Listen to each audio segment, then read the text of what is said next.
Hi to all. In this quick video, we will cover the problems related to currency swaps. So it is important to go over currency swaps because um, these work a little bit different compared to interest rate swaps.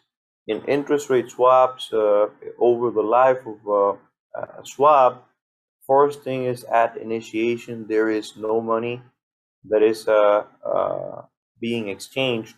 And then over the life of a swap, we have a fixed payment, and then we have a floating payment, and the money that is changing hands, the payments that are being made, are basically the difference between these two, right? So then these are the actual amounts of money that are exchanging hands instead of the entire sums of the entire payments that each of the receiver or the floating receiver or the fixed receivers are getting. We're not exchanging the entire interest payments each one receives, but we only exchange these small differences just to make up for the difference and make sure that the receiver fixed is getting the fixed rate that has been agreed, and the floating receiver gets whatever the floating rate is. With currency swaps, it is a little bit different because when the transaction starts, let's assume this is a U.S. firm A. And now let's assume this is Australian firm B. Then when the currency swap starts, then this let's make this Singapore firm B. Then the Singapore firm B transfers 100 Singapore dollars, 100 million, to the U.S. firm, whereas the U.S. firm will transfer to the Singapore firm the equivalent of the Singapore dollars to the Singapore firm. So if the rate is 1.14, then this means that the U.S. firm will transfer 87,719,298 U.S. dollars to the Singapore firm. And this is how the currency swap starts. Now, once the currency swap starts, then let's keep in mind now the U.S. firm is basically, we can think about this as is borrowing this amount in Singapore dollars. So then the U.S. firm will have to make payments which are interest payments in Singapore dollars to the Singapore firm, whereas the Singapore firm will have to make interest payments in U.S. dollars to the U.S. firm. That will continue throughout the life of the currency swap, and then the currency swap will be closed basically when the U.S. firm just pays back this 100 million Singapore dollars to the Singapore firm,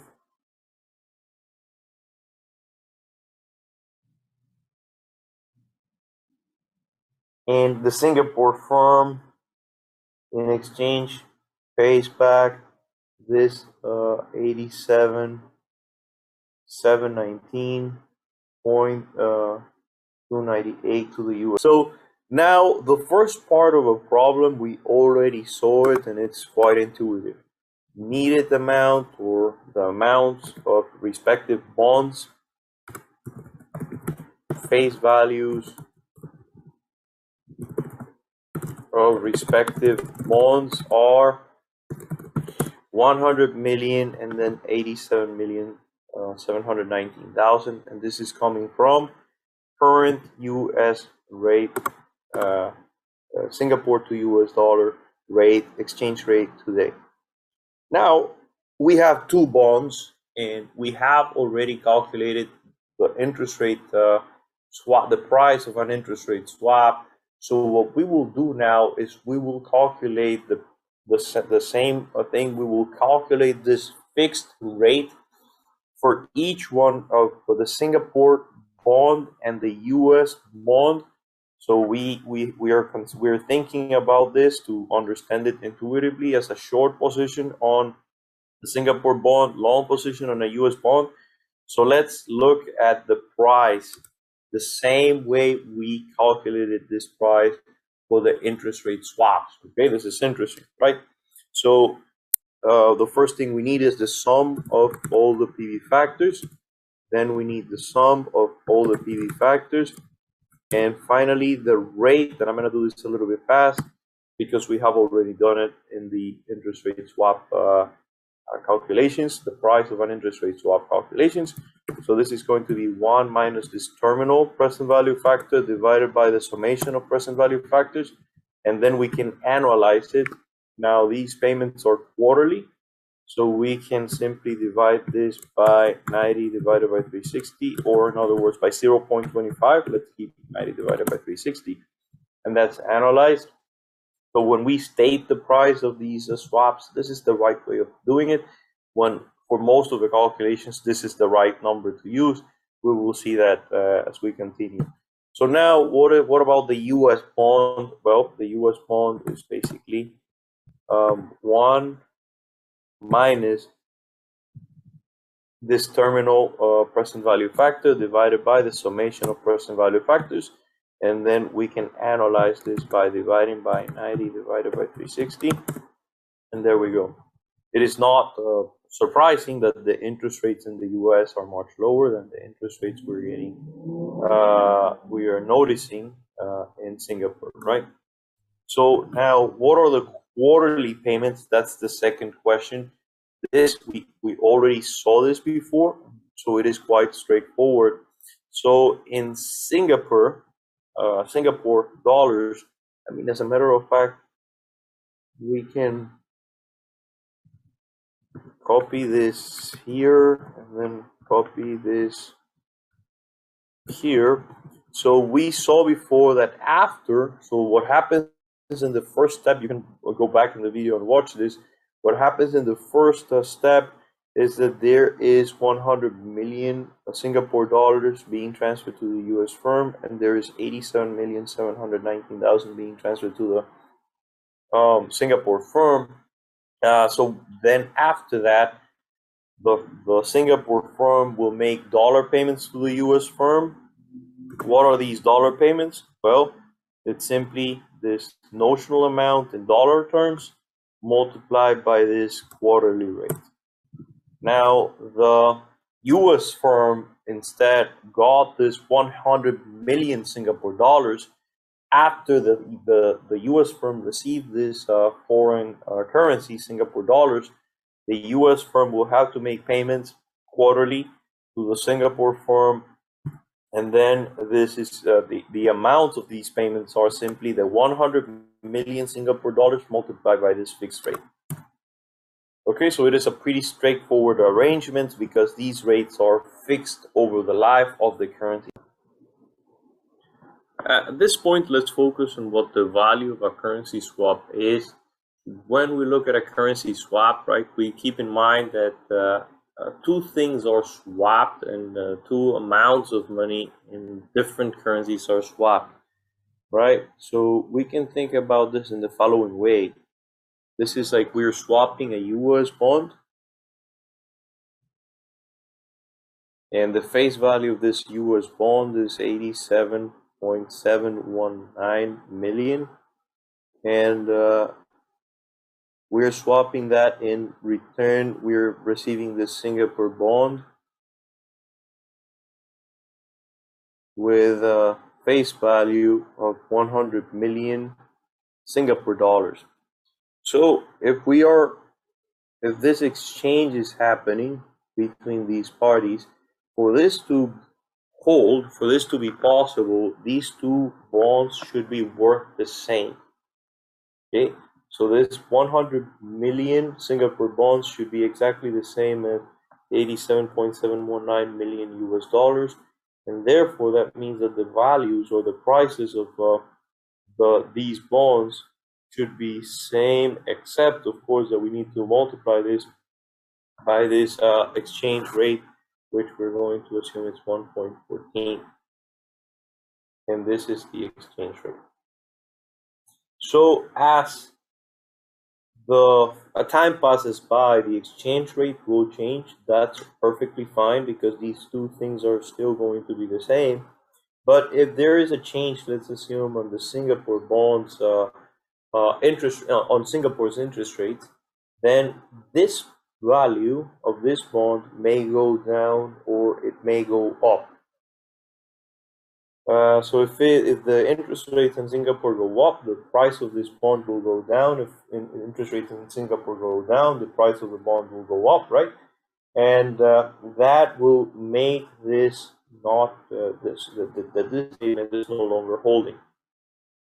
So what will happen is that in theory we should have this U.S. bond times this currency exchange rate being equal to the Singapore bond, and once this is not holding, then we would have a value. So the moment interest rates start changing in one of the two countries, then we can simply get the difference between these two, and that difference will be the value of our swap. More specifically, the difference will be the difference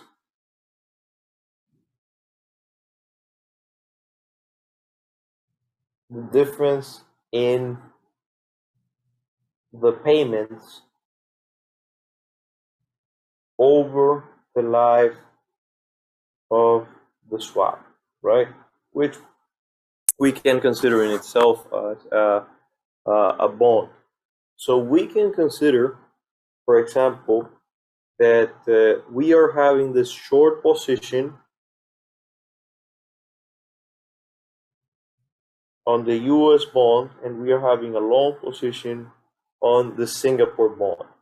Because we have a long position on the Singapore bond, we are getting these payments in Singapore dollars, and we are also, because we have a short position in the US bond, we are making these payments in US dollars.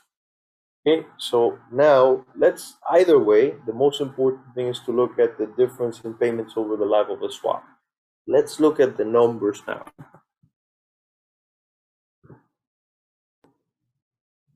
We are now back to the spreadsheet, and let's assume that 60 days have passed. So interest rates have changed, and we have the new distribution of rates, both in the case of Singapore, the updated rates, and the US rate. So the first thing we need to do is, well, let's get the new price. If we were to open a currency swap, enter into a currency swap with another investor, what are the prices now? And the way to get it is, we are already experts. We just first get the summation of the sum of all these PV factors. And after we have the sum of all these PV factors, then we can get the respective rates. And these rates are what we consider the prices of these currency swaps, because from these rates, we calculate the quarterly payments, right? So we will basically get these rates by 1 minus the terminal PV factor, then divided by the sum of the PV factors. And we can analyze this by dividing by 90 divided by 360. And we will do the same with the US rates here. So 1 minus the terminal PV factor, and then we will divide this by the summation of PV factors. And then we divide this to analyze it by 90 divided by 360, or we're dividing by 0.25. Okay, so now the value we can think of the value of this swap as the difference between these quarterly payments over the life of the swap. And on the one hand, let's assume we are having these inflows in Singapore dollars.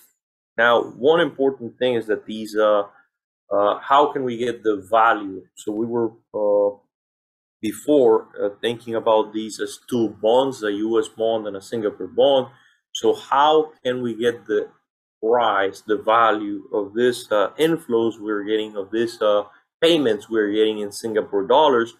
Well, we can get it as C, which is coupon rate, multiplied by the sum of the PV factors, right? So this is equivalent to getting each one of the cash flows and separately bringing them to present value, right? If you look at the video on interest rate swaps, you will see the logic. So because these payments are fixed because they're decided beforehand, then we can factor out C, and then we just need to multiply by the sum of the PV factors. And now in this case, if we add the PV factor, terminal PV factor, then this is equivalent to adding then the face value at par, at expiration, the present value of this face value. So long story short, what we were having before in these formulas when we were getting the rate is, what we're doing is this should be equal to 1.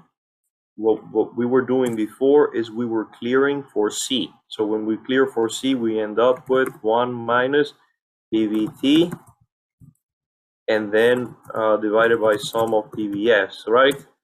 But in this case now, we are not interested anymore in C.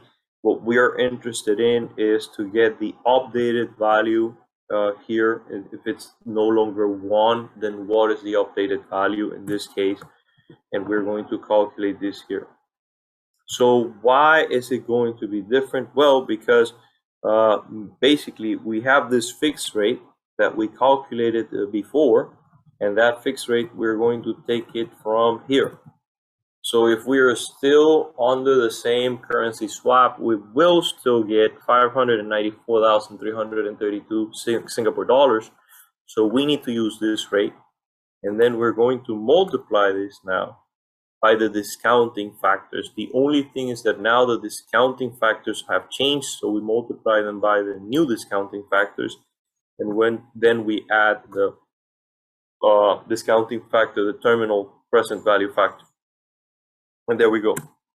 So we have 1.007. This is not surprising because it's just suggesting that this Singapore dollar payment, if we consider them to be a bond, now this is a bond that would be trading at premium. Why? Well, because you're getting this fixed rate of 0.59, and the new fixed rate that you should get, or any other investor opening a new swap of this kind would get, is 0.41. So the interest rates have gone down. Therefore, this series of fixed payments are going up. And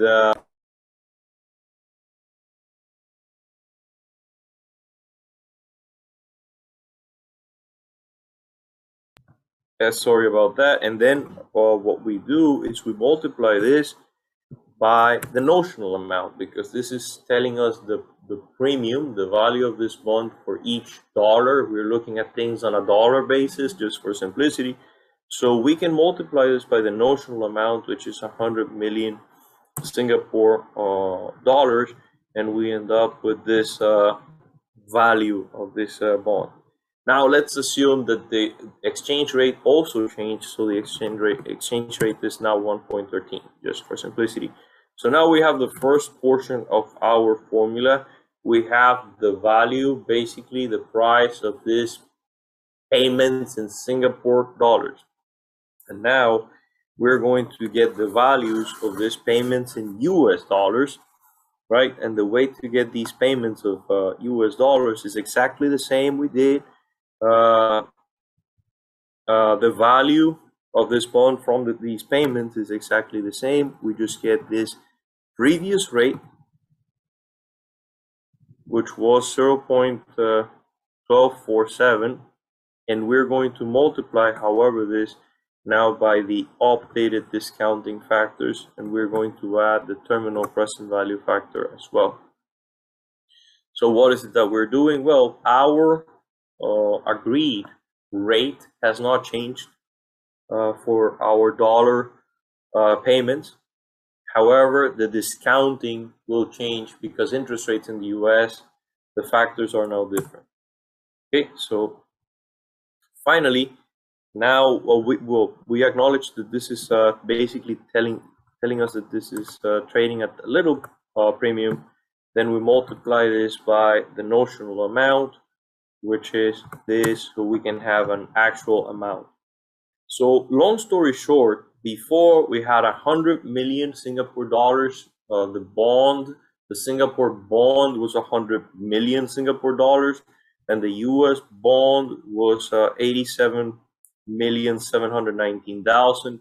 Now the Singapore bond is 100,717,000 and the US bond is 87,791,986. So is it true that this condition we were looking at before, that the Singapore bond will be the same as the US bond times the rate? I don't think so. Let's give it a try. So if we multiply this US dollar bond by the new rate, it is no longer the same as this. So that means that because of the changes in interest rates, at origination, these two things were the same, but now they're no longer the same. And the swap value is basically the difference. So the swap value is basically this amount that we are considering the inflows here, and then we subtract this interest rate times this, which is basically the same we just got down here. So we could just, to make it simpler, we just need to subtract this 99,000, right? Or alternatively, we can do this minus this multiplied by this, and then this is the swap value. Now, this value in this format that we are calculating it here, we are getting the inflows in Singapore dollars, so we're calculating the Singapore bond price. So we are going to get this swap value in Singapore dollar terms. We're even multiplying the US dollar bond by 1.13. So we are comparing things in Singapore dollars, and the value, therefore, we're getting it in Singapore dollars. We need to convert, therefore, this to US dollars if we want to know the value of the swap in US dollars. And we can do this by dividing this by 1.13. Now the value in US dollars is 1,338,000, which is simply reflecting the difference in you are getting a higher, you're getting higher payments than you would get because you agreed this currency swap in a time where interest rates in Singapore were higher. So that therefore your terms indicate a payment, a quarterly payment in Singapore dollars that is higher than if somebody entered into this currency swap today. And how it's higher by how much? It's higher by exactly 1.5 million Singapore dollars, or 1.34 US dollars, and that's the value. I hope this was helpful, and thank you so much for your attention.